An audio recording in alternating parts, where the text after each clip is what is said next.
Hello everyone, कैसे हो आप सब लोग? उम्मीद करती हूँ अपनी तैयारी आपने फुल फ्लेज तरीके से स्टार्ट कर दी होगी क्योंकि अब प्री का एग्ज़ाम ज़्यादा दूर नहीं है और आप सब जानते हो प्री के बाद भी हमें बहुत अधिक समय नहीं मिलता है मेंस की तैयारी के लिए। तो आप अपनी प्रिपरेशन को जारी रखो। जो एकदम न्यू कमर्स हैं, वो तो अभी प्री पे ही फ़ोकस कीजिए क्योंकि अभी ज़्यादा समय है नहीं। 3 मई को आपका प्री जो है वो होना है और बाकी जो ऑलरेडी एक्सपीरियंस्ड हैं, जो ऑलरेडी अटेम्प्ट्स दे चुके हैं, वो अभी कुछ दिन तक जब तक अपना जेन एटलीस्ट चल रहा है, तब तक आप मेंस की स्टडी भी जारी रख सकते हो और प्री को भी मतलब अच्छे से लेके चलो आप अपने साथ। और जैसे ही आपके लगभग ढाई या 3 महीने बचेंगे, तब आप फुल फ्लेज तरीके से प्री की प्रिपरेशन पे लग जाना। जो अपनी पूरी प्रिपरेशन होती है, उसके अंदर सबसे महत्वपूर्ण ये भी होता है कि हमें कब स्विच करना है अपनी तैयारी को, कब टोटली प्री ओरिएंटेड करना होता है, कब टोटली मेंस ओरिएंटेड करना होता है। ये स्ट्रैटेजी है, ये हमें पता होना बहुत ज़्यादा ज़रूरी है। जब फाइनल सिलेक्शन होता है, उसके अंदर ये पूरी जो रणनीति है, हमें बहुत ज़्यादा हेल्प करती है। तो ये तो हुई बात तैयारी की। तो आज अपनी सेकंड क्लास है एथिक्स की, जो अपना मेंस मेंटरशिप प्रोग्राम है उसके अंदर। कल अपनों ने डिस्कस की थी बहुत सारी चीज़ें, आज हमारा सेकंड डे है और अपना टॉपिक है परिवार, सामाजिक एवं शैक्षणिक संस्थाओं का मानवीय मूल्यों को विकसित करने में योगदान। ये बहुत महत्वपूर्ण टॉपिक है और इन जनरल भी हम इस टॉपिक से बहुत ज़्यादा जुड़े हुए हैं। हमने हमारे परिवार से क्या सीखा, हमने हमारे समाज से क्या सीखा और हमने हमारे स्कूल से, शैक्षणिक संस्थानों से क्या सीखा, वो सब चीज़ें जो है आगे हम कैसे प्रशासन में हमें उपयोग में आएंगी। कोई ऐसी चीज़ है क्या, कोई नकारात्मक चीज़ हमने सीखी है जिसको हमें हटाना होगा, इन सब के बारे में अपने को इस टॉपिक के बारे में पता होना चाहिए। तो इसको प्रिपेयर करने के लिए जो सबसे बेस्ट चीज़ है, वो ये रहेगी कि आप इसके शॉर्ट नोट प्रिपेयर कर लेना क्योंकि जब आप नोट्स में या बुक में पढ़ोगे इस पूरे टॉपिक को, तो आपको एक कहानी सी या एक लैंग्वेज, बहुत लेंदी लैंग्वेज आपको देखने को मिलेगी। अब अपने को पता है अपने 5 और 10 मार्क के क्वेश्चन आने वाले हैं एग्ज़ाम के अंदर, यानी 50 वर्ड्स में और 150 वर्ड्स में अपने को अपनी पूरी बात कहनी है। और अगर अपने बहुत ज़्यादा जो बुकिश लैंग्वेज लिखेंगे उसके अंदर एक्सप्लेन करते हुए, तो जो फैक्ट है वो हमारे छूट सकते हैं। जो मेन चीज़ पूछी गई है उसपे हम हो सकता है ज़्यादा ध्यान नहीं दें। तो उसके लिए बेटर है कि उस पूरी चीज़ को समझ कर बुक से और नोट से आप उसके बाद में शॉर्ट नोट बनाओ और इसका बेस्ट तरीका ये रहेगा कि आप एक टेबल बनाओ।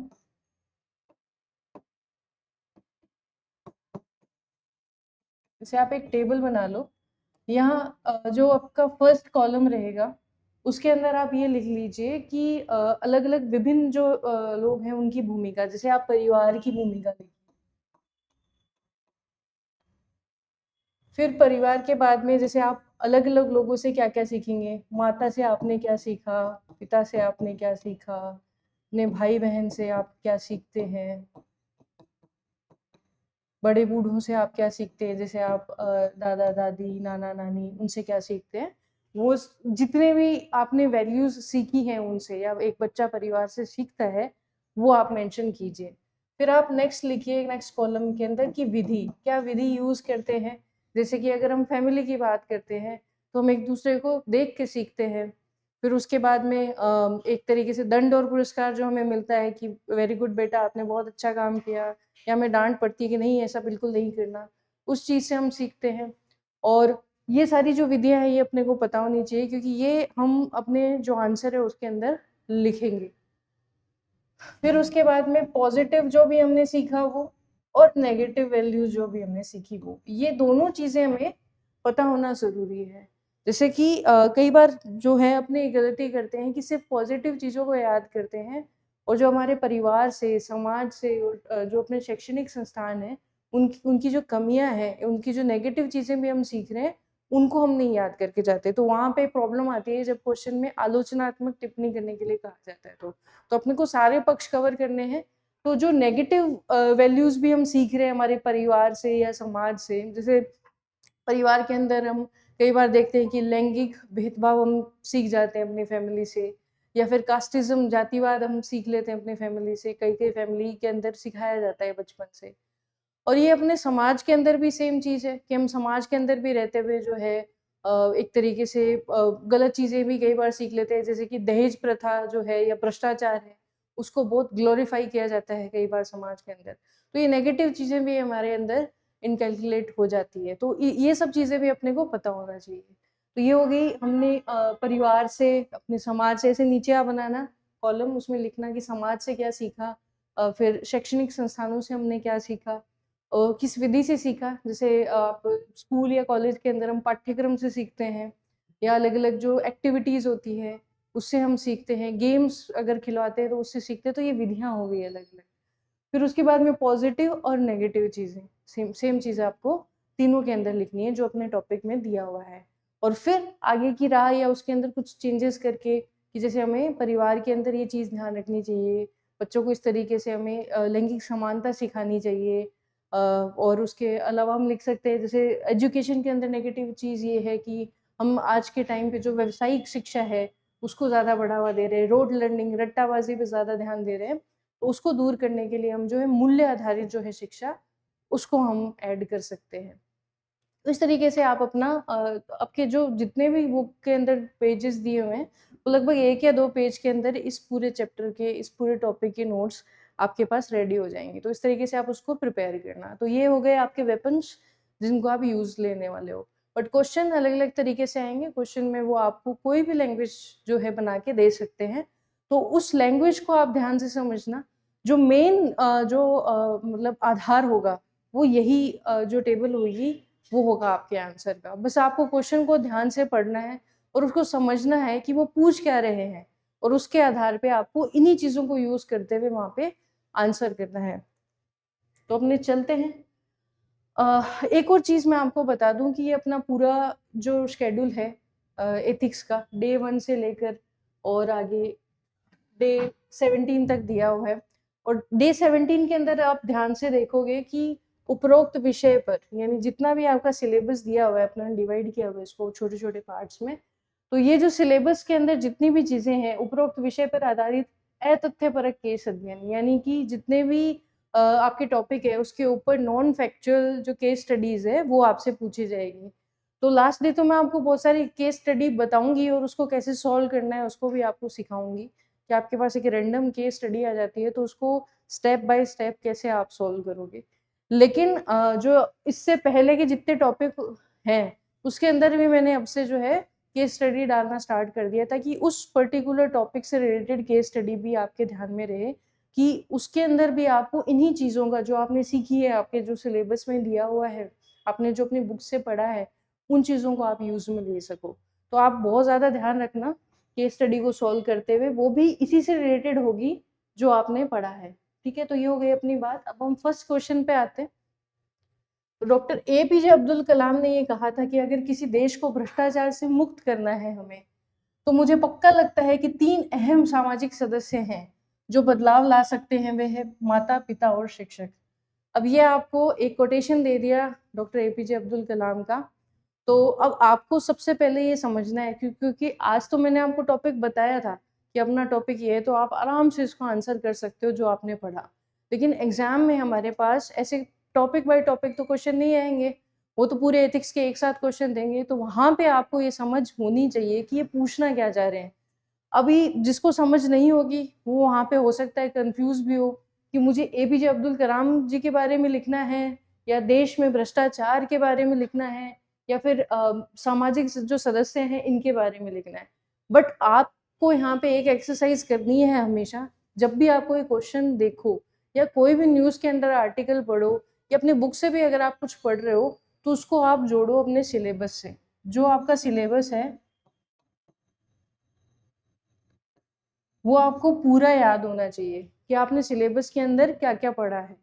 तो सिलेबस के जो टॉपिक्स हैं, वहाँ से जब आप कनेक्ट करोगे उस क्वेश्चन को, तब आपको याद आएगा कि आपने क्या-क्या पढ़ा है उस चैप्टर के अंदर। तभी आप उसका एक सटीक आंसर दे पाओगे, रिलेवेंट आंसर दे पाओगे, वरना आपको ये कन्फ्यूज़न हमेशा रहेगा कि मुझे इसमें लिखना क्या है। और एथिक्स जैसे सब्जेक्ट के अंदर ये प्रॉब्लम हमेशा रहती है, क्योंकि सब्जेक्टिव क्वेश्चन है, एप्लाइड क्वेश्चन्स आएँगे, आपके पास कोई ऐसा स्पेसिफिक अगर आपसे पूछ लेते हैं कि बुद्ध की ये थ्योरी है, तब तो आप जवाब दे दोगे, उसका आंसर एक ही होगा। लेकिन इसके 10 तरीके से आंसर दिए जा सकते हैं। अगर किसी ने एपीजे अब्दुल कलाम जी को सेंटर मान के आंसर किया, तो वो अपने तरीके से जवाब देगा। किसी ने भ्रष्टाचार को अगर मेन थीम मान लिया क्वेश्चन की, तो वो अपने तरीके से देगा। और किसी ने जैसे समाज से जो हम चीज़ें सीखते हैं माता-पिता और शिक्षक से, उसको आधार माना, तो वो अलग तरीके से आंसर करेगा।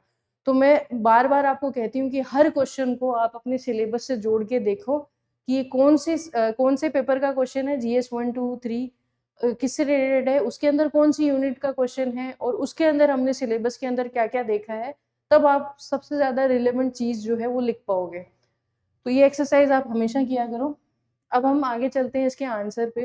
तो ये जो कोटेशन है, इसके अंदर जो एपीजे अब्दुल कलाम है, वो माता-पिता और शिक्षक की भूमिका को ये हाइलाइट कर रहे हैं कि जो वैल्यू ऐड करते हैं अपने बच्चों के अंदर, वो बहुत ज़रूरी है और उनका बहुत महत्वपूर्ण रोल है। जो भ्रष्टाचार है, वो एक तरीके से हम ये नहीं मान सकते कि ये एक कानूनी समस्या है।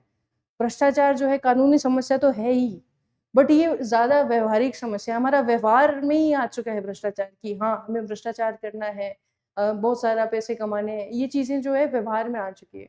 अब व्यवहार को अगर बदलना है, तो टॉप टू बॉटम अप्रोच जो है वो उतनी कारगर नहीं होगी, जितनी बॉटम टू टॉप अप्रोच जो है, वो कारगर होगी। बॉटम टू टॉप अप्रोच मतलब हम एकदम ग्रास रूट लेवल से चीज़ों को बदलना स्टार्ट करेंगे। तो उसी चीज़ को ध्यान में रखते हुए कोटेशन जो है एपीजे अब्दुल कलाम सर ने कहा था। अब चूँकि मैंने आपको बताया कि हमारा टॉपिक क्या था, कि हमने माता-पिता, फैमिली से, शिक्षक से, समाज से क्या-क्या सीखा है, तो हमें उसी के बारे में यहाँ पे डिस्कस करना है।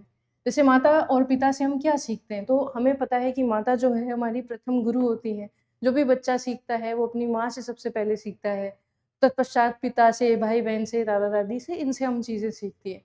तो जो माता से हमने सीखा वो हम मेंशन करेंगे यहाँ पे, पिता से सीखा वो मेंशन करेंगे और वर्ड जो होंगे, वो आप देखना कि जो एथिक्स जो सब्जेक्ट है उसके अंदर यूज़ में आते हैं, थोड़े वो होने चाहिए। तो उसके लिए आप बुक पढ़ना, अच्छी बुक पढ़ना। अपनी भी जो बुक है जो इंस्टीट्यूट की बुक है वो ऐप पे अपलोड मैं करवा दूँगी और जो टॉपिक नए ऐड हुए हैं उनको हम अलग से पीडीएफ बना के डाल देंगे। तो आप उस तरीके से अपनी बुक को अपडेट भी कर लेना। तो आप डाउनलोड कर लेना, जिन-जिन ने नहीं की है वो डाउनलोड करके ऐप को। ठीक है, तो परिवार बच्चे का प्राथमिक सामाजिकरण केंद्र होता है, जो फर्स्ट सोशलाइज़ेशन होता है बच्चे का वो परिवार में ही होता है। पिता की भूमिका की बात करें, तो अब अपने पिता जो हैं बहुत ज़्यादा डिसिप्लिन में रहते हैं, बहुत ज़्यादा रिस्पॉन्सिबिलिटी जो है अपने ऊपर रखते हैं, उत्तरदायित्व वहन करते हैं पूरे परिवार का। उनके दिमाग में हमेशा रहता है कि मेरे पर पूरे परिवार की रिस्पॉन्सिबिलिटी है। त्याग की एक भावना रहती है, जवाबदेहिता रहती है कि एक अकाउंटेबिलिटी वो हमेशा कैरी करते हैं अपने साथ कि कुछ हो गया परिवार को या कोई भी समस्या आती है या कुछ अच्छा भी होता है तो मुझे जवाब देना है। तो ये सारी चीज़ें जो हैं, हम भी सीखते हैं हमारे पिता से।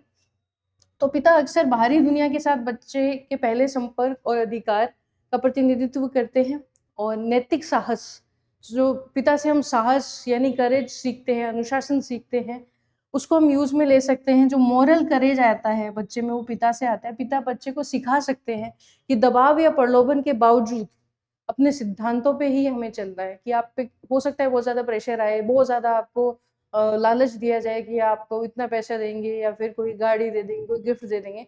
बट हमारे जो सिद्धांत है, हमारी जो वैल्यूज़ है, उनके साथ हमें समझौता नहीं करना। तो ये चीज़ हम अपने पिता से सीखते हैं। दूसरी चीज़ है उत्तरदायित्व यानी अकाउंटेबिलिटी, रिस्पॉन्सिबिलिटी की भावना। तो पिता के अंदर ये सबसे ज़्यादा होती है। कार्यों के परिणामों की ज़िम्मेदारी लेना कि जो भी मैं कार्य कर रही हूँ, उसकी जो भी परिणाम होंगे, उसकी रिस्पॉन्सिबिलिटी पूरी तरीके से मेरी होगी। ये चीज़ भी एक पिता जो है अपने बच्चे को सिखाते हैं। ये भविष्य में एक प्रशासक के लिए जवाबदेही का आधार बनता है। श्रम की गरिमा और सत्यनिष्ठा, ये नेक्स्ट चीज़ है। हमारे फादर बहुत ज़्यादा हार्ड वर्किंग होते हैं, जो अपनी इंडियन सोसाइटी है उसमें अभी तो चेंजेस आ रहे हैं बट अगर इन जनरल देखें, पुरानी चीज़ें देखें, तो पिता का कार्य ये है कि वो काम करके आएँगे और घर में पैसे लेके आएँगे। तो वो चीज़ जो है श्रम करना, मेहनत करना, वो भी हम हमारे पिता से सीख सकते हैं और उसके अलावा सत्यनिष्ठा की मेहनत से ही हमें जो है धन लेके आना है या सफलता है हमें मेहनत से ही प्राप्त करनी है।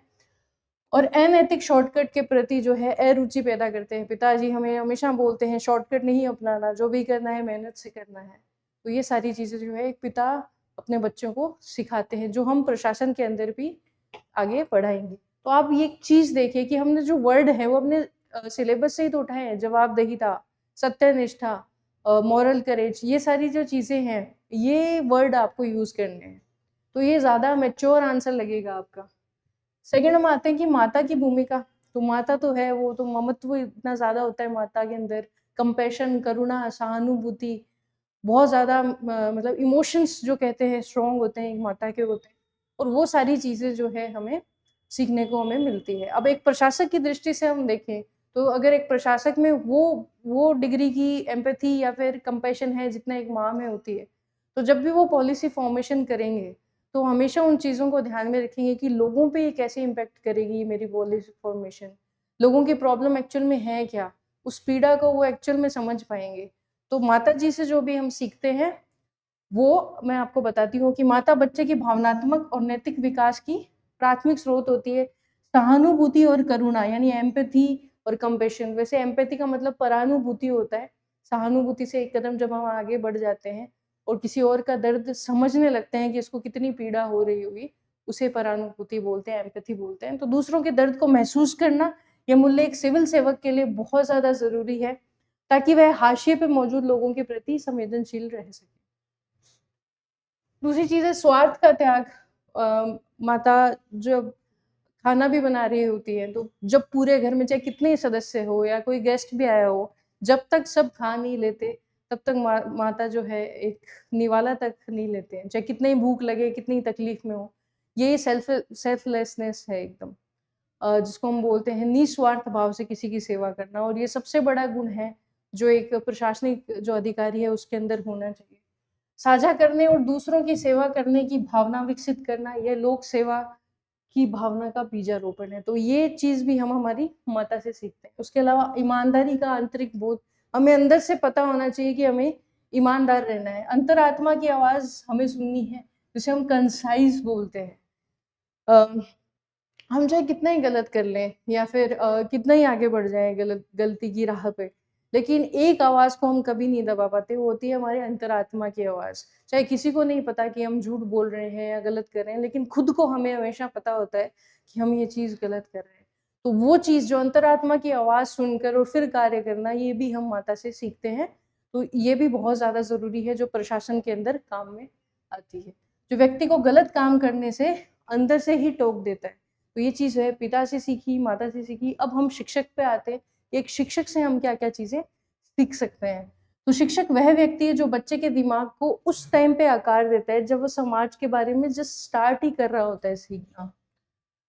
वस्तुनिष्ठता, ऑब्जेक्टिविटी, यानी हमें तथ्य और तर्क के आधार पे अपने डिसीजन लेने हैं। पूर्वाग्रहों से हमें दूर रहना है, मेरिट के आधार पे हमें डिसीजंस लेने हैं। ये होती है ऑब्जेक्टिविटी।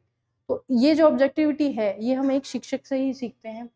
ये प्रशासन में पक्षपात जो है, उसको रोकने के लिए सबसे ज़रूरी चीज़ है। दूसरा है संवैधानिक मूल्य। हमें एक शिक्षक ही द्वारा ये पता चलता है कि ये स्वतंत्रता है, समानता है, ये जस्टिस है, बंधुत्व की भावना है। तो ये सारी चीज़ें भी हम शिक्षक से सीखते हैं। फिर है मोरल रीज़निंग। जो शिक्षक है वो हमें एक साइंटिफिक टेम्पर के साथ, एक तरीके से रैशनैलिटी के साथ, तार्किकता के साथ सोचना जो है वो सिखाते हैं। और वो बहुत ज़्यादा ज़रूरी है प्रशासन के अंदर, कि हम तथ्यों के आधार पे, तर्क के आधार पे जो है अपने डिसीजंस लें। होलबर्ग के सिद्धांत के अनुसार शिक्षक बच्चों को कठिन परिस्थितियों के अंदर जो एथिकल डायलेमास है, यानी नैतिक दुविधाएं हैं, उनको हल करना सिखाते हैं। तो ये सारी जो है रोल हो गया माता का, पिता का और शिक्षक का, ये फैक्चुअल चीजें हमने लिख दी।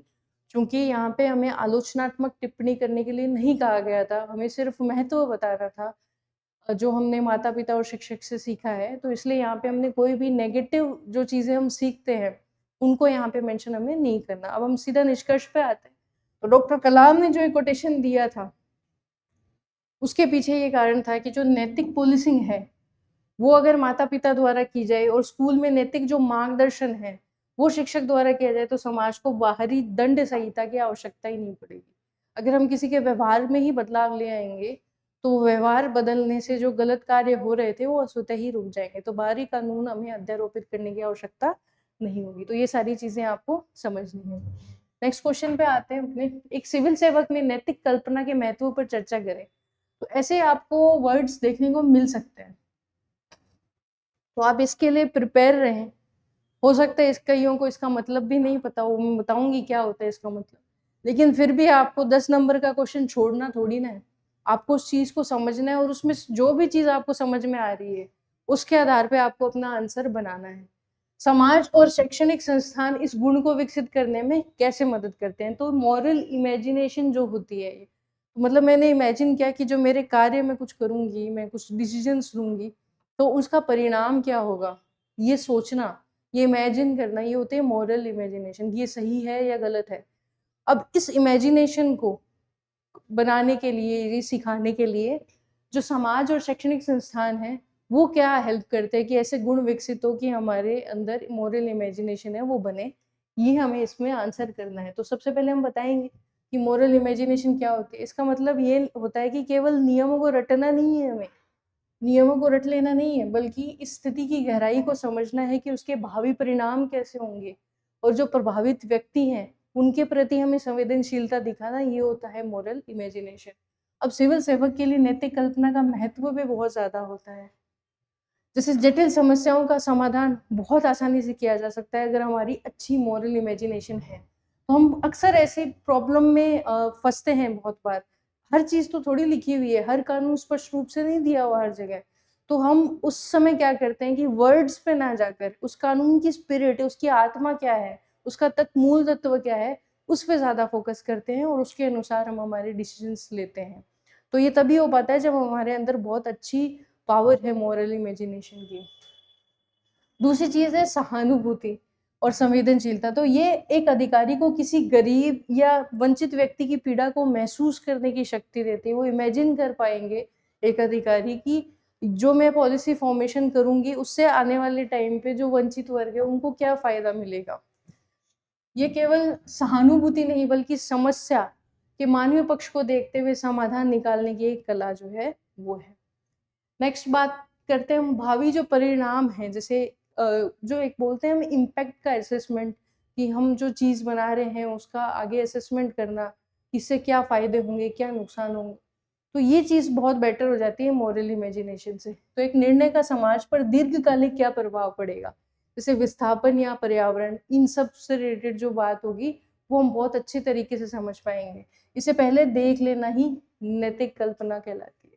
फिर इनोवेशन, जैसे अभी आप देखेंगे अगर आप जब सर्विस में आएँगे तो अधिकतर कार्य ऐसा होता है कि अभी तक जिसने जो किया, अगर जहाँ पे कहीं कानून स्पष्ट नहीं है, तो आज तक जो एक्शन्स लिए गए, उसके आधार पे ही जो है नए एक्शन्स ले लिए जाते हैं, उनको ये आधार मानकर कि परंपरा या पीढ़ी कैसी रही है, उसके आधार पे ही हम आज भी काम करेंगे।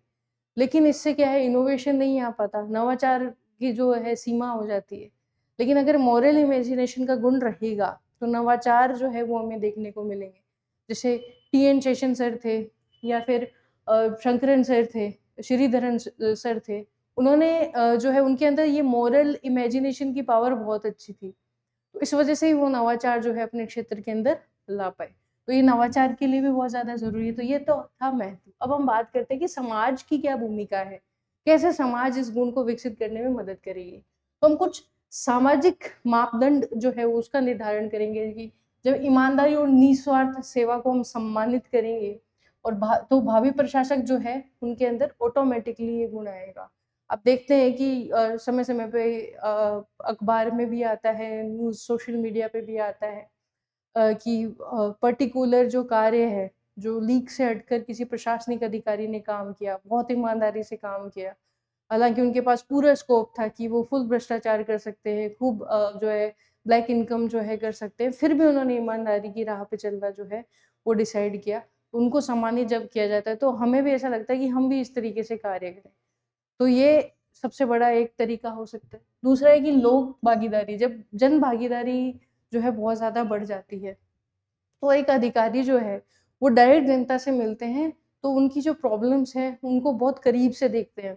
उससे भी जो है मॉरल इमेजिनेशन बढ़ती है, जैसे सोशल ऑडिट वगैरह चीज़ें हैं, वो इसका एक अच्छा उदाहरण है। फिर हम बात करते हैं कि विविधता, जो बहुत ज़्यादा जब विविधता होती है समाज के अंदर, एक समावेशी जो समाज होता है, वो व्यक्ति को विभिन्न दृष्टिकोण जो है, जैसे जाति, धर्म, लिंग से सोचना सिखा देता है।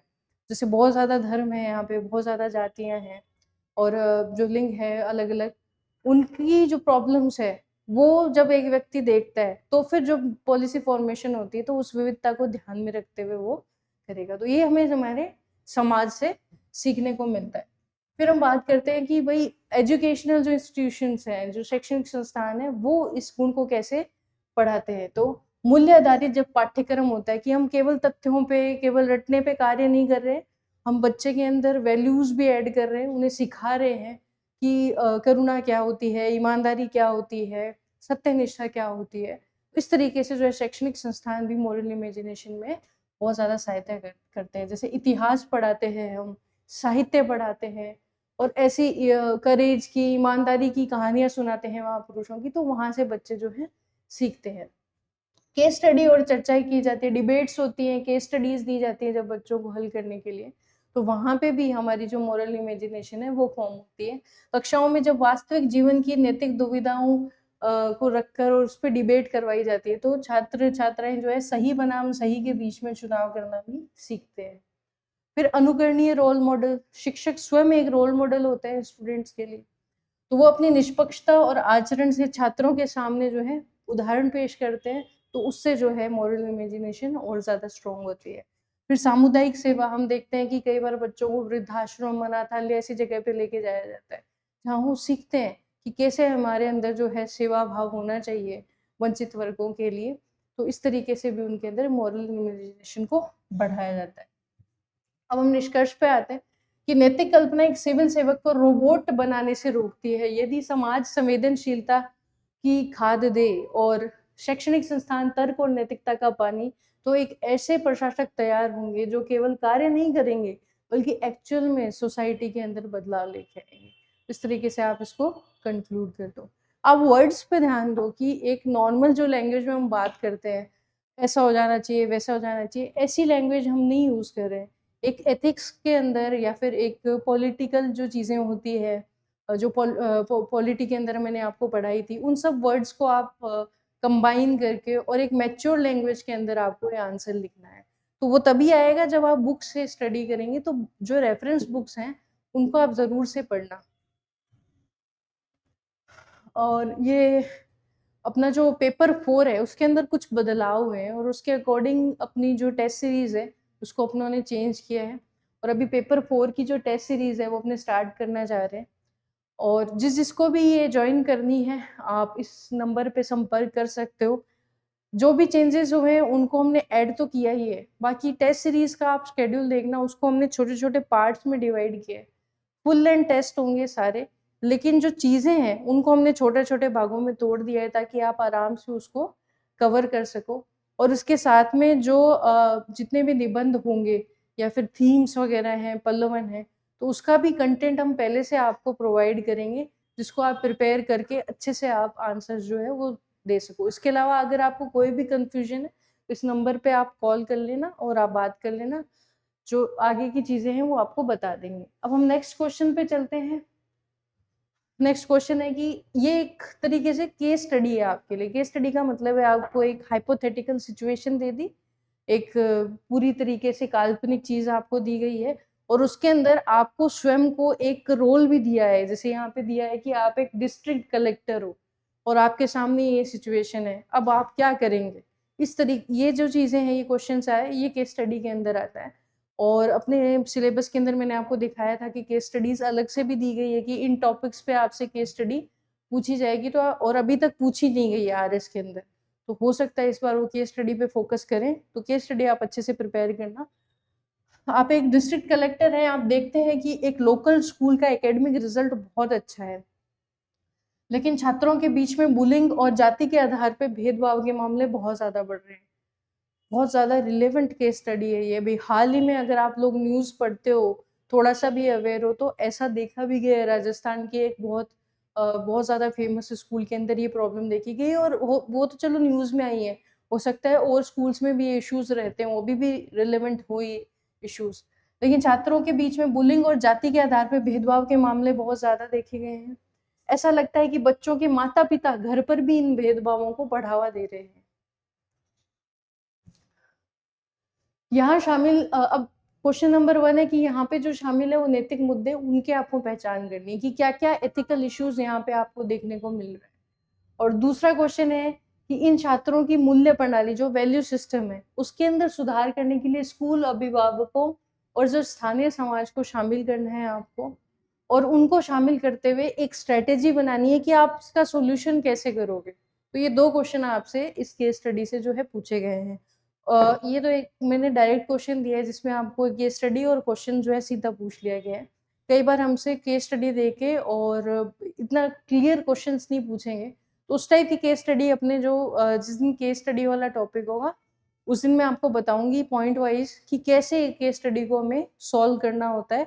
स्टेप बाय स्टेप आपको उस दिन बताऊँगी। अभी के लिए मैं इसके आंसर को आपको डिक्टेट कर रही हूँ। तो ये केस स्टडी है, इसमें मूल्यों का संकट है। अभी हमें साफ दिख रहा है कि एक तरफ सामाजिक पूर्वाग्रह है और एक तरफ मूल्यों का संकट है, वो हमें देखने को मिल रहा है। जहाँ पे एकेडमिक सफलता तो हमें देखने को मिल रहा है, लेकिन नैतिक विकास है, वो एकदम शून्य है। मतलब बिल्कुल भी हमें यहाँ पे मोरल डेवलपमेंट देखने को नहीं मिल रहा। केवल पढ़ने से, केवल नंबर आने से किसी व्यक्ति का भला हो ही नहीं सकता, किसी समाज का भला हो ही नहीं सकता। आप में नैतिकता भी उतनी ज़रूरी है, जितना नंबर लाना है। यहाँ पे आपको याद होगा तो गांधी जी ने 7 सिन्स दिए थे, 7 पाप। उसमें एक सिन था कि चरित्र बिना शिक्षा, ये भी एक पाप है। तो यहाँ पे चरित्र हमें नहीं दिख रहा, हमें सिर्फ पढ़ाई दिख रही है, खाली मार्क्स दिख रहे हैं। एक जिला कलेक्टर के रूप में मेरा समाधान केवल प्रशासनिक नहीं होगा, बल्कि सुधारात्मक होगा कि बस हमें एक्शन नहीं लेना है कि एक्शन लिया, इसको सस्पेंड कर दिया, उसको नोटिस दे दिया, ये चीज़ें नहीं करनी है। ये करते हुए मेन जो टारगेट होना चाहिए कि स्थिति में सुधार आना है। तो अपने नंबर 1 जो पॉइंट है उसको आंसर करते हैं कि इसमें शामिल एथिकल जो इश्यूज़ हैं, जो मुद्दे हैं वो कौन से हैं।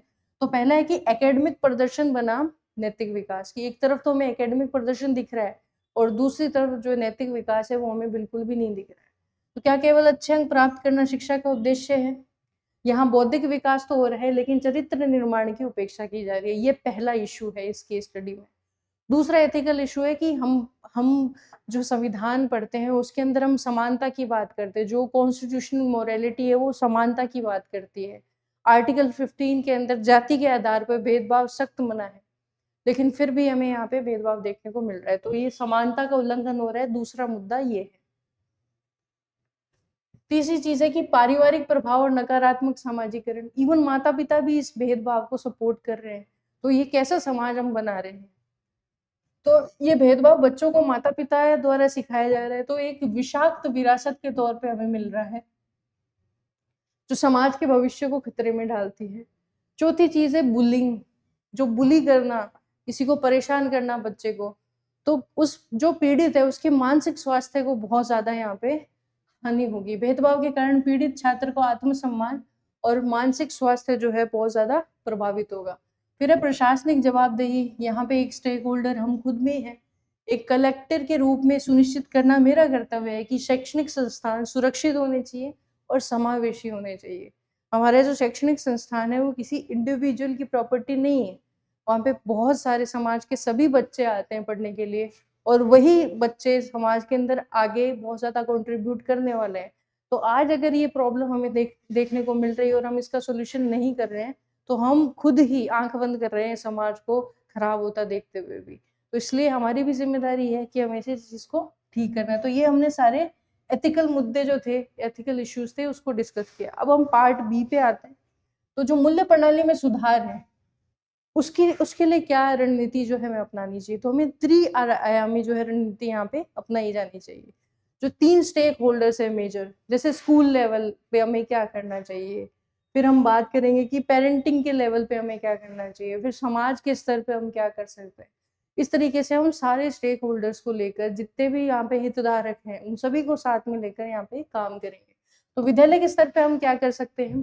तो सह शिक्षा यानी को-एजुकेशन जो है, उसकी गतिविधियों को बढ़ाएँगे। खेल-कूद, सांस्कृतिक कार्यक्रम में ऐसी टीमें फ़ॉर्म करेंगे जिसमें सभी प्रकार के लोग, सभी समाज के, सभी जाति के, सभी समुदायों के लोग उसके अंदर होने चाहिए और वो साथ काम करें। तो यहाँ पे संपर्क परिकल्पना यानी कॉन्टैक्ट हाइपोथेसिस पर ये जो है चीज़ आधारित है, जो पूर्वाग्रह को कम कर देगी। अब स्टूडेंट है, वो स्टूडेंट ही होते हैं सब, उनकी कोई जाति नहीं होती, उनका कोई लिंग नहीं होता। एक जो स्टूडेंट है वो स्टूडेंट के तौर पे ही दूसरे स्टूडेंट को लेना चाहिए। जो जाति है, जो उसका समुदाय है, उसके आधार पे भेदभाव बिल्कुल नहीं होना चाहिए। तो ऐसी जो गतिविधियाँ बढ़ेगी, उससे हम ये चीज़ सुनिश्चित कर पाएँगे। फिर मूल्य आधारित शिक्षा, तो महापुरुषों की कहानियाँ उन्हें सुनाएँगे, बताएँगे, और संवैधानिक नैतिकता यानी कॉन्स्टिट्यूशनल मोरालिटी पर विशेष सत्र का आयोजन कराएँगे कि होती क्या है कॉन्स्टिट्यूशनल मोरालिटी। जब हम बात करते हैं समाज की, जब हम बात करते हैं घर परिवार की या फिर किसी भी और की, तो बच्चे जो अक्सर है माता-पिता को, शिक्षक को, समाज को परफेक्ट मानते हैं। लेकिन उन सब से बढ़कर एक चीज़ है हमारा संविधान, और उस संविधान के जो मूल्य है उनको हम हमारे बच्चों को बताएँगे। फिर है शून्य सहिष्णुता नीति, यानी अगर ऐसी कोई भी चीज़ आ रही है, बुलिंग हो रहा है, भेदभाव हो रहा है, तो उसके प्रति ज़ीरो टॉलरेंस पॉलिसी जो है, वो सुनिश्चित करेंगे कि इस प्रकार का अगर कोई भी कंप्लेंट हमें मिलता है, तो उसका तुरंत सस्पेंशन होना चाहिए। और जो पीड़ित है, उसके लिए हम काउंसलिंग की व्यवस्था करेंगे। फिर अभिभावकों के स्तर पे अपने क्या करेंगे, तो अभिभावक शिक्षक जो बैठक होती है, पीटीएम, पेरेंट टीचर मीटिंग जो होती है, उसमें हमेशा हम बच्चों की कॉपीज देख के आ जाते हैं, उनके जो जितना भी उनका प्रोग्रेस है उसके बारे में डिस्कस करते हैं। लेकिन क्या हम वैल्यूज के बारे में डिस्कस करते हैं, क्या हम नैतिकता के बारे में डिस्कस करते हैं? तो यहाँ पे हम ये सुनिश्चित करेंगे कि केवल ग्रेड्स पे बात नहीं करें, बल्कि जो बच्चों का सामाजिक व्यवहार है कि वो एक दूसरे के साथ कैसे हैं, उसके ऊपर भी चर्चा होनी चाहिए। फिर जागरूकता कार्यशालाएं जो है, वो विशेषज्ञों द्वारा माता-पिता के लिए आयोजित कराई जा सकती है, ताकि वो खुद भेदभावपूर्ण मानसिकता से दूर रहें और अपने बच्चों को भी दूर रखें। सामुदायिक भोज का हम आयोजन करवा सकते हैं, विविधता दिवस के तौर पे हम सेलिब्रेट कर सकते हैं कि सभी बच्चों के पेरेंट्स, सभी बच्चे जो है एक साथ सामुदायिक भोज कर रहे हैं। तो वो एक बेस्ट तरीका हो सकता है आपसी संवाद को बढ़ाने के लिए। फिर स्थानीय समाज के स्तर पे हमारा क्या रोल रहेगा, क्या चेंजेस हम लेके आएँगे? तो रोल मॉडल का उपयोग करेंगे, जो स्थानीय प्रभावशाली व्यक्ति है और जो पहले के कोई एलुमनाइज़ हैं, यानी पूर्व सफल व्यक्ति हैं उस स्कूल के, उनको हम इनवाइट करेंगे और उनको इस मुद्दे के बारे में बता के उसके बारे में गहन चर्चा करेंगे और समानता और भाईचारे का संदेश दिलवाएँगे। उसके अलावा नुक्कड़ नाटक और जागरूकता अभियान जो है हार्मनी को बढ़ाने के लिए, समरसता को बढ़ाने के लिए हम आयोजित कर सकते हैं, और जो स्थानीय कलाएँ हैं, उनका यूज़ भी यहाँ पे हम करेंगे। फिर प्रशासनिक पुरस्कार, जो बच्चे, जो स्टूडेंट्स, जो पेरेंट्स बहुत अच्छे हैं जो सामाजिकता या नैतिकता के आधार पर, स्कूलों और कक्षाओं के अंदर उनको सम्मानित करेंगे, जो समावेशिता और भाईचारे का बेहतरीन उदाहरण पेश कर रहे हैं। तो इस तरीके से जब हम हर स्टेक होल्डर को हिट करेंगे, तब हमें लॉन्ग टर्म जो चेंजेस हैं वो देखने को मिलेंगे। किसी को पनिश करने से चीज़ें सॉल्व नहीं होगी, हमें उसके व्यवहार में परिवर्तन जो है वो लेके आना होगा। अब निष्कर्ष पे आते हैं कि शिक्षा का जो वास्तविक अर्थ है, वो केवल अक्षर ज्ञान कभी नहीं हो सकता, बल्कि एक अच्छा इंसान बनाना, ये टारगेट होता है शिक्षा का। तो उस पे हमें ज़्यादा फोकस करना है। तो जिला कलेक्टर के रूप में मेरा प्रयास ये होगा कि जिला केवल साक्षर नहीं बने मेरा, संस्कारवान हो और संवैधानिक रूप से नैतिक भी हो। ये मेरी पहली प्रायोरिटी होगी एज़ अ जिला कलेक्टर। इस तरीके से आपको इस केस स्टडी को सॉल्व करना है। कोशिश करना आप लगभग हर डायमेंशन को टच करो। जितना ज़्यादा मल्टी डायमेंशनल आपका आंसर होगा, उतना ज़्यादा जो है एग्ज़ामिनर को जो इवैल्यूएट करेंगे कॉपी, उनको आपका आंसर सही लगेगा। क्योंकि एक तरीके से उन्हें लगेगा कि पूरा है आपका आंसर, आपने लगभग सही आयामों को छू दिया इसलिए। नेक्स्ट क्वेश्चन पे आते हैं कि हमारे जो आधुनिक समाज के अंदर चरित्र का जो संकट है, काफ़ी हद तक हमारे शैक्षणिक संस्थानों की विफलता है, इस कथन का आलोचनात्मक विश्लेषण करना है। अब मैंने आपको स्टार्टिंग में बताया था, ये जो टॉपिक है इसके अंदर आपको सभी चीज़ों पे ध्यान देना है कि जो पॉजिटिव चीज़ हम सीख रहे हैं हमारे शैक्षणिक संस्थान से, हमारे परिवार से, समाज से, प्लस जो नेगेटिव जो हमारे अंदर वैल्यूज़ आ रही है, वो भी हमें पता होनी चाहिए, और फिर उसका सुधार कैसे किया जाए, वो चीज़ भी हमें पता होनी चाहिए। अब यहाँ पे एक तरीके से एक लाइन कही गई है कि जो आज के टाइम पे हम चरित्र का संकट यानी कैरेक्टर का जो क्राइसिस देख रहे हैं, वो काफ़ी हद तक शैक्षणिक संस्थानों की विफलता है। यानी हम शैक्षणिक संस्थानों पर पूरी चीज़ मढ़ रहे हैं, उनके ऊपर ही पूरा फेलियर डाल रहे हैं। तो पहली चीज़ तो हमें ये ध्यान रखना है कि सारा का सारा उनकी गलती नहीं बतानी है।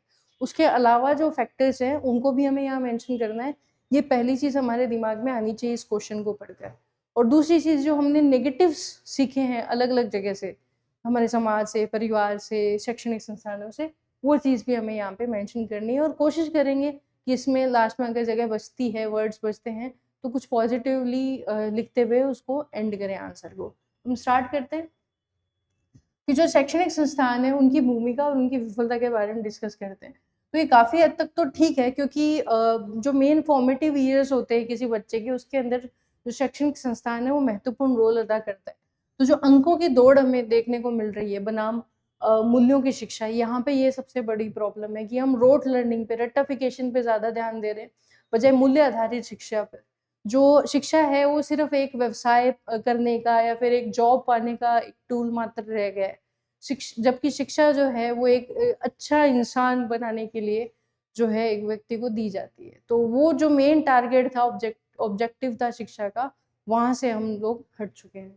तो आधुनिक शिक्षा प्रणाली जो है इन्फॉर्मेशन पर केंद्रित है कि बस पता होना चाहिए, नॉलेज होना चाहिए, विज़डम पर नहीं, ज्ञान पर नहीं।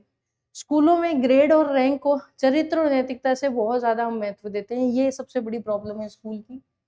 दूसरा है कि व्यवसायीकरण हो चुका है, शिक्षा अब एक सेवा की बजाय एक व्यवसाय, एक प्रोडक्ट बन चुका है।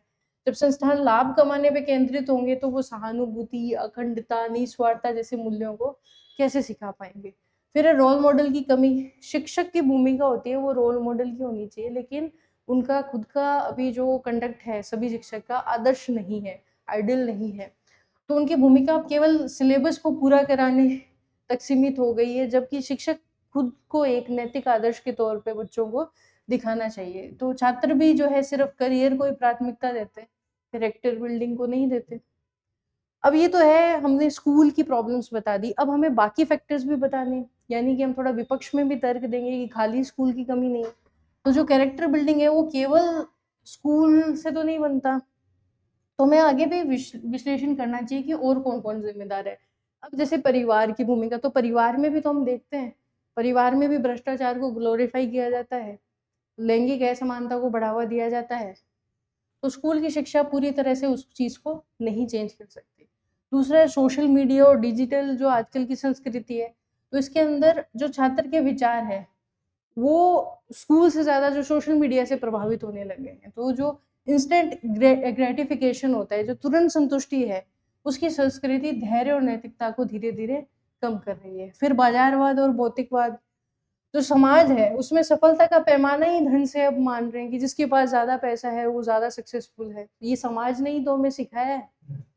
और सत्ता जिसके पास है वही बेस्ट है, ये भी हमें समाज सिखाता है। तो अब समाज सफल अपराधी का सम्मान और गरीब ईमानदार का मजाक उड़ाता है। ये हमारी जो सोसाइटी है ये कर रही है। तो हमारा समाज ही जब गलत चीज़ें सिखाएगा तो हम स्कूल पे सारी चीज़ें कैसे मढ़ सकते हैं। तो चरित्र का संकट जो है वो पैदा होना स्वाभाविक है। अब हम एक बैलेंस्ड अप्रोच की बात करते हैं। तो चरित्र का संकट एक सामूहिक विफलता है, खाली स्कूल की प्रॉब्लम नहीं है ये। शैक्षणिक जो संस्थान है वो बुनियादी ढांचा प्रदान कर सकते हैं, लेकिन मूल्यों का जो पोषण है वो पूरा इकोसिस्टम, पूरा पारिस्थितिकी तंत्र, जिसमें माता-पिता भी आएँगे, भाई-बहन, दोस्त भी आएँगे, समाज भी आएगा, सोशल मीडिया भी आज के टाइम पे आएगा, तो वो पूरा इकोसिस्टम है, उसके द्वारा किया जाना चाहिए। तो ये चीज़ हमें ध्यान रखनी है। अब हम निष्कर्ष पे आते हैं। तो अरस्तू ने कहा था कि बिना हृदय को शिक्षित किए मन को शिक्षित करना शिक्षा है ही नहीं। इस तरीके के कोटेशंस आप अपने आंसर में ज़रूर लिखना। जैसे आने वाले टॉपिक्स आएँगे तो मैं आपको बताऊँगी कि जो ये थिंकर्स हुए हैं, फिलोसोफर्स हुए हैं, उनके अच्छे-अच्छे कोटेशंस, जो भी, कोई ऐसे स्पेसिफिक नहीं, जो भी आपको याद मतलब आप कर सकते हो ईज़िली, वो सारे एक पेज में आप लिख लेना और उनको आप यूज़ करना। इवन आपके निबंध में भी वो बहुत काम आएँगे, वहाँ पे भी आप इसको यूज़ करना। वर्तमान शिक्षा प्रणाली जो है उसको अपनी दिशा चेंज करनी होगी, लेकिन इसके साथ ही परिवार और समाज को भी अपनी नैतिक ज़िम्मेदारी है, वो स्वीकार करनी होगी। और चरित्र का जो संकट है तभी दूर होगा जब सफलता की परिभाषा में चरित्र को हम अनिवार्य रूप से स्थान देंगे, चाहे वो स्कूल हो, चाहे वो घर हो और ये चाहे वो समाज हो। तो इस तरीके से हमने किसी भी एक स्टेक होल्डर को दोषी नहीं ठहराया कि इसकी वजह से चरित्र का संकट हमें देखने को मिल रहा है। सबकी कमियाँ भी बता दी, किसी को बुरा भी नहीं लगा और एक बैलेंस्ड अप्रोच भी हमने लास्ट में ले ली। 5th क्वेश्चन पे आते हैं कि मूल्यों के विकास में समाज एक दो-धारी तलवार की तरह काम करता है, टिप्पणी कीजिए। तो मैंने आपको बताया था कि जो हमारा सिलेबस है उसमें जो टॉपिक दिया हुआ है उसके अंदर आपको पॉजिटिव वैल्यूज़ भी लिखनी है और नेगेटिव वैल्यूज़ भी लिखनी है, तो उसका यूज़ हम यहाँ पे लेंगे इस क्वेश्चन के अंदर। कि मूल्यों का जो विकास है उसके अंदर समाज एक दो धारी तलवार, यानी पॉजिटिव चीजें भी सिखाएगा समाज और नेगेटिव चीजें भी सिखाएगा। तो दो धारी तलवार की तरह काम करता है और इस पे हमें टिप्पणी करनी है। तो पूरा स्टैटिक पोर्शन है जो हमने पढ़ा है उसको एक्सप्लेन करना है हमें। तो मूल्य संवर्धन यानी वैल्यू इन कैलकुलेशन जो है उसमें समाज एक दो धारी तलवार की तरह काम करता है। व्यक्ति को बनाने और बिगाड़ने दोनों की ही शक्ति जो है समाज रखता है। तो सकारात्मक पक्ष की बात करते हैं कि पॉजिटिव एज जो है इस तलवार की वो क्या है। समाज को एक प्रयोगशाला की तरह माना गया है जहाँ पे नैतिक सिद्धांतों का परीक्षण और सुदृढ़ीकरण होता है। सामाजिक पूंजी और एकजुटता जो है व्यक्ति समाज से ही सीखता है। समाज व्यक्ति को परोपकार सिखाता है, बंधुत्व सिखाता है, सहयोग जैसे मूल्य सिखाता है। और कैसे सिखाता है, जैसे हम त्योहार मना रहे हैं, सामुदायिक कोई उत्सव मना रहे हैं, वहाँ पे सामुदायिक भागीदारी की भावना जो है वो हम में जागती है। तो ये हमें समाज से सीखने को मिलता है। उसके अलावा जो नैतिक नियंत्रण है वो भी समाज हम पे बनाए रखता है। सामाजिक प्रतिष्ठा खोने के डर से व्यक्ति जो है अनैतिक कार्य जैसे चोरी, भ्रष्टाचार इन सब से दूर रहता है। फिर रोल मॉडल, समाज के अंदर बहुत सारे नायक होते हैं, महापुरुष होते हैं, सुधारक होते हैं। उनकी कहानियों के माध्यम से हम त्याग और साहस जो है वो सीखते हैं। उदाहरण भी हम आप दीजिए, इसके अंदर जितने ज्यादा एग्जाम्पल्स आप दे सकते हो आप, जैसे जापान के अंदर स्वच्छता की संस्कृति है, तो वहाँ के जो बच्चे हैं स्कूल से, समाज से, सभी से ये चीज जो है सीखते हो। पूरा समाज स्वच्छता को एक सामूहिक जिम्मेदारी मानता है। कचरा फेंकना एक सामाजिक पाप वहां पे माना जाता है। तो यहाँ समाज ने व्यक्ति के अंदर अनुशासन और नागरिक कर्तव्य यानी सिविक सेंस के उच्च मूल्य जो है वो दिए हैं वहां पे। इस तरीके से आप एग्जाम्पल भी दो कि क्या पॉजिटिव चीज कौन से समाज से व्यक्ति ने सीखी। अब हम नेगेटिव पे आते हैं, इसके दूसरे एस्पेक्ट पे। वही समाज कभी कभी अनैतिक प्रथाओं को भी वैधता प्रदान कर देता है। जब बहुत सारे लोग किसी गलत को सही बोले तो वो सही नहीं हो जाता, ये चीज हमें ध्यान रखनी है। तो उन गलत प्रथाओं को जब समाज वैधता दे देता है तो वो एक मनुष्य के अंदर ऑटोमेटिकली आने लग जाते हैं। तो जो व्यक्ति का नैतिक पतन होना स्टार्ट हो जाता है, जैसे रूढ़िवादिता और भेदभाव, जातिवाद, लैंगिक असमानता, सांप्रदायिकता जैसे नकारात्मक मूल्य पीढ़ी दर पीढ़ी जो है समाज से ही तो आते हैं व्यक्ति में। भौतिकवाद जो है उसका दबाव, वर्तमान समाज जो है जो धन और संपत्ति सत्ता का जो धनी है उसी को ही पावरफुल मानता है। सफलता को एकदम वहीं से तोला जाता है जहाँ पे धन ज्यादा हो। यह दबाव एक ईमानदार व्यक्ति को भी भ्रष्ट होने के लिए मजबूर कर देता है। भीड़ की मानसिकता यानी मॉब मेंटेलिटी, समाज कभी कभी तर्क को तो छोड़ देता है बल्कि कट्टरपंथ को बढ़ावा देता है और सहिष्णुता और न्याय जैसे मूल्य के विरुद्ध हो। फिर हम उदाहरण पे आ जाते हैं, जैसे खाप पंचायत, ऑनर किलिंग, ये चीजें भी तो हमारे समाज के अंदर ही तो है और खूब ओपनली चल रही है। और कोई जो जो हमारा समाज है उस चीज को रोक भी नहीं रहा। तो क्या है, हमारा समाज अच्छा है या बुरा है? दोनों है। हमें अच्छी चीजें भी सीखने को मिलती है और बुरी चीज भी। तो हमारे समाज को ही इसमें परिवर्तन लाना होगा और हमें भी बुरी चीजों से दूर रहना चाहिए। तो खाप पंचायत, ऑनर किलिंग, ये कुछ समाजों के अंदर परंपरा के नाम पे व्यक्तिगत स्वतंत्रता है उसका हनन किया जा रहा है। उसके अलावा दहेज प्रथा को बहुत ज्यादा ग्लोरीफाई किया जाता है समाज के अंदर। तो ये भी एक कुरीति को बार बार जो है बढ़ावा दिया जाता है। तो अगर हम दहेज प्रथा जैसी कुरीति को सामाजिक प्रतिष्ठा से जोड़ देंगे तो एक शिक्षित व्यक्ति भी लालच और असमानता के अनैतिक मार्ग पे चलने पे मजबूर हो जाएगा। उस पर एक पीयर प्रेशर रहेगा कि मुझे भी इतना दहेज मिलना चाहिए, वरना मेरे समाज में मैं क्या मुंह दिखाऊंगा। तो ऐसा प्रेशर जो है समाज ही तो डालता है एक मनुष्य पे। तो ये हो गए नेगेटिव पॉइंट्स जो हमने समाज से सीखे। अब हम प्रशासनिक संदर्भ में थोड़ा सा इसका प्रभाव के बारे में बात करते हैं और फिर हम निष्कर्ष पे। एक सिविल सेवक के लिए समाज एक दोहरा स्वरूप, एक बड़ी चुनौती के तौर पे हमें देखने को मिलता है। जैसे चुनौती क्या रहेगी और कुछ अवसर भी हमें ये जो समाज देता है। चुनौती ये है कि जैसे समाज भ्रष्टाचार को काम निकालने का एक तरीका मानकर स्वीकार कर लेता है, तो एक ईमानदार अधिकारी के लिए कार्य करना बहुत ज्यादा मुश्किल हो जाता है। और अवसर की अगर हम बात करें तो हमारा समाज अगर बहुत ज्यादा जागरूक है, जैसे स्वच्छ भारत के अंदर स्वच्छ भारत जो मिशन आया है उसमें, तो वही समाज प्रशासन की सबसे बड़ी शक्ति बन जाता है कि भाई प्रशासन, जो प्रशासनिक अधिकारी थे या प्रशासन था, एक मिशन लेके आया, लेकिन समाज की जागरूकता की वजह से ये मिशन एक्चुअल में बहुत ज्यादा सक्सेसफुल। तो ये अवसर भी प्रदान करता है। समाज एक दर्पण और सांचा दोनों है। वो हमें दिखाता है कि जो हम हैं हमें वैसा बनाता है जैसा चाहता है। एक प्रगतिशील राष्ट्र के लिए ज़रूरी है कि समाज अपने सकारात्मक जो एज है, जो उसका किनारा है, उसको उधार दे ताकि कुरीतियों को काट सके, न कि मानवीय मूल्यों। तो इस तरीके से आपको इसको कंक्लूड करना था। लैंग्वेज हो सकता है आपकी दूसरी हो सकता है इतनी ज़्यादा लाइन्स आप नहीं लिख रहे हो, तो कोई दिक्कत नहीं है। मेन चीज़ जो है आपकी कि हम समाज से पॉज़िटिव, नेगेटिव दोनों चीज़ सीखते हैं और हमें जो है पॉज़िटिव चीज़ों पे ही ध्यान देना है और समाज को भी पॉज़िटिव जो एज है उसी को बढ़ाना चाहिए। तो कोई दिक्कत नहीं है आपके आंसर में। अच्छा एक चीज़ और, कई बच्चे टेंशन में आ जाते हैं कि मेरा आंसर तो इतना परफेक्ट नहीं है जितना मॉडल आंसर है। तो मॉडल आंसर बहुत आराम से बैठकर, बहुत तसदीक से बहुत सारी बुक्स, बहुत सारा इंटरनेट सब चीज़ों का यूज़ करके बनाए जाते हैं, जो आपके पास एग्ज़ाम में नहीं होगा, ना आपके पास टाइम होगा, ना इतने रिसोर्सेज़ होंगे। तो आप वो चीज़ ये आइडियल चीज़ है, एक मॉडल आंसर है। मतलब आपका आंसर इस दिशा में बढ़ना चाहिए। आपके आंसर का अंत ये हो सकता है, पर ज़रूरी नहीं है कि आपका आंसर जो भी आप लिख रहे हो इसके अलावा वो गलत है।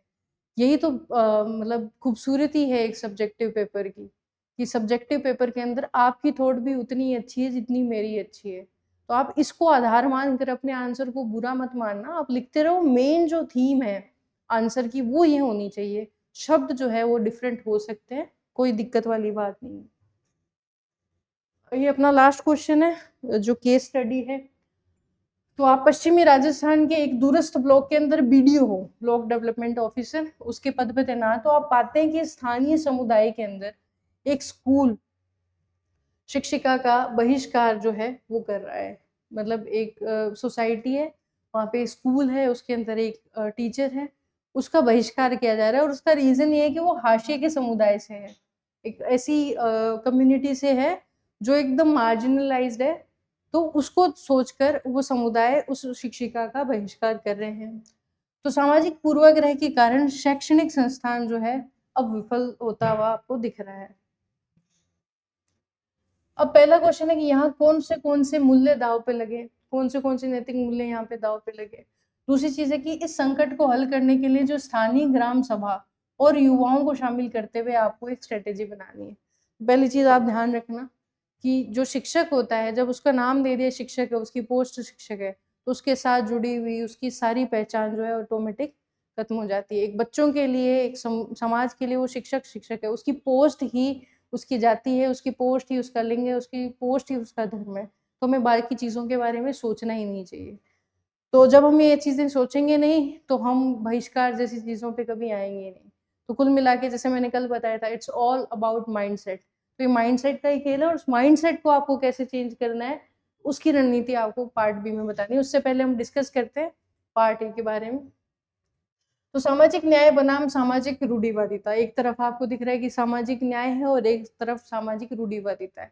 ये प्रॉब्लम हमें देखने को मिल रही है और एक खंड विकास अधिकारी के रूप में मेरा कर्तव्य केवल प्रशासनिक व्यवस्था बनाए रखना नहीं है, बल्कि समाज के अंदर संवैधानिक मूल्यों को स्थापित करना भी है। अब हम पार्ट ए पे आते हैं कि कौन सी एथिकल वैल्यूज यहाँ पे स्टेक पे है, यानी यहाँ पे दाव पे लगी है। तो सबसे पहले कॉन्स्टिट्यूशनल मोरालिटी, हमारा कॉन्स्टिट्यूशन, हमारा संविधान अस्पृश्यता का अंत की बात करता है और आर्टिकल 15 के अंदर ये लिखा है कि जो हमारा स्टेट है वो जाति के आधार पे किसी भी प्रकार का भेदभाव नहीं करेगा। लेकिन यहाँ पे हमें देखने को मिल रहा है कि भेदभाव हो रहा है, अपने ही लोग कर रहे हैं। तो ये कॉन्स्टिट्यूशनल मोरालिटी है वो दाव पे लगी है। फिर मानवीय गरिमा, शिक्षिका भी तो इंसान है और किसी जाति विशेष या धर्म विशेष या समुदाय विशेष होने से ये तो नहीं कि उसे जीने का ही अधिकार नहीं, उसे बहिष्कृत कर दिया जाए। तो एक शिक्षिका के साथ उसकी जाति के आधार पर बहिष्कार करना उसकी मानवीय गरिमा और आत्मसम्मान पे एक भयंकर चोट हमें देखने को मिलती है। तो ये दो मुद्दे हो गए।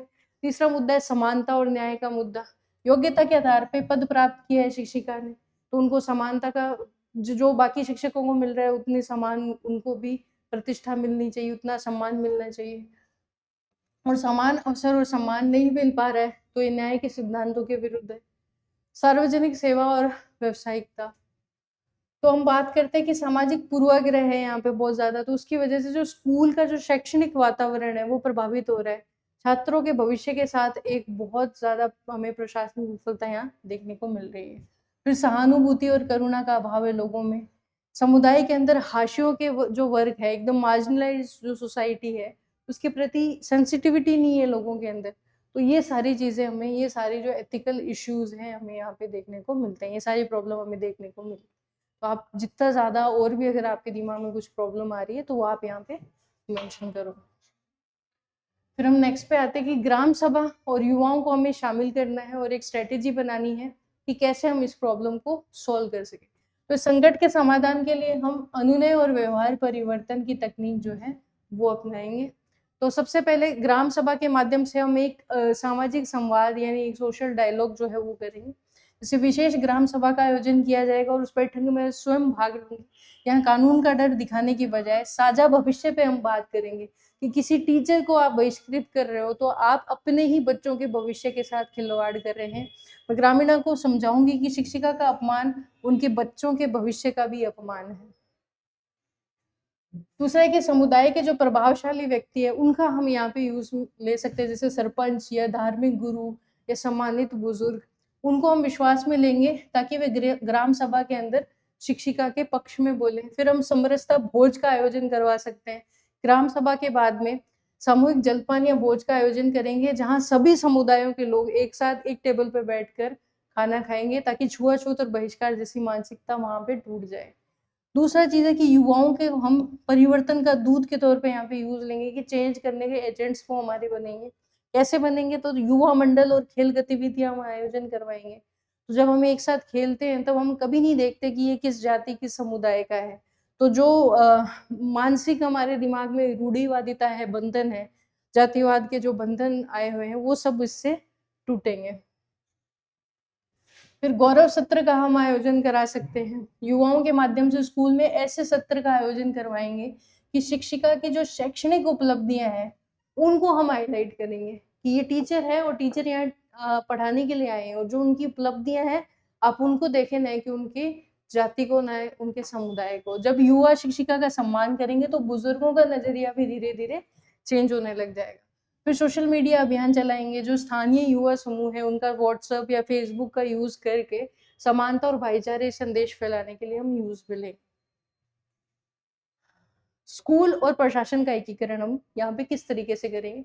तो सहभोज कार्यक्रम हम मैं खुद जाकर उस शिक्षिका के साथ में या तो बैठ के खाना खाऊंगी या फिर उनके हाथ का बना हुआ खाऊंगी।